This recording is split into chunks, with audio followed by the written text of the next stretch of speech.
अपना कोदारी से आयर तोहर छोप देबो।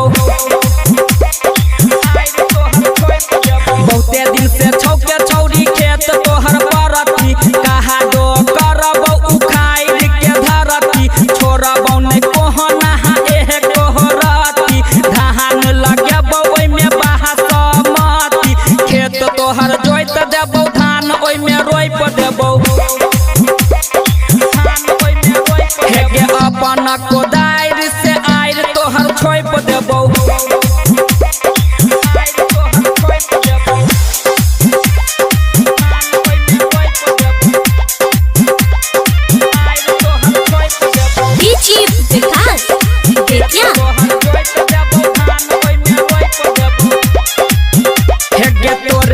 सुना न हबो होर्डिंग करइबो मशीन से हम तोहर पानी पटइबो खेत में किया हारी जाई के बनइबो कियारी में पानी से हो लगइबो खेत तोहर जोइत देबो धान ओइ में रोप देबो। हेगे अपना कोदारी से आयर तोहर छोप देबो। बहुते दिन से छौके छौरी खेत तोहर परती कहा दो करबो उखाड़ के धरती छोड़बो नहीं कोहना एह कोहरती धान लगेबो ओइ में बासमती खेत तोहर जोइत देबो धान ओइ में रोप देबो। हेगे अपना कोदारी से आयर तोहर छोप देबो।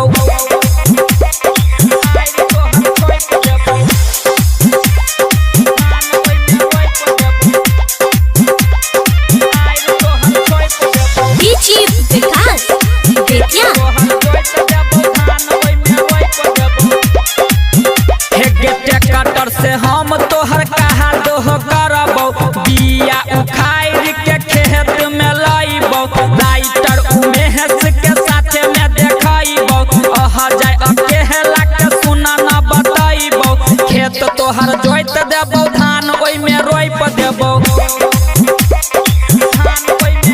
हेगे अपना कोदारी से आयर तोहर छोप देबो।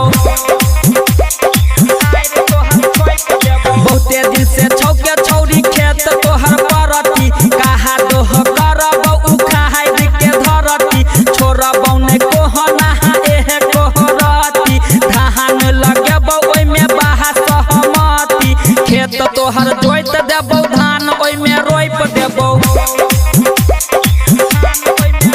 हेगे अपना कोदारी से आयर तोहर छोप देबो।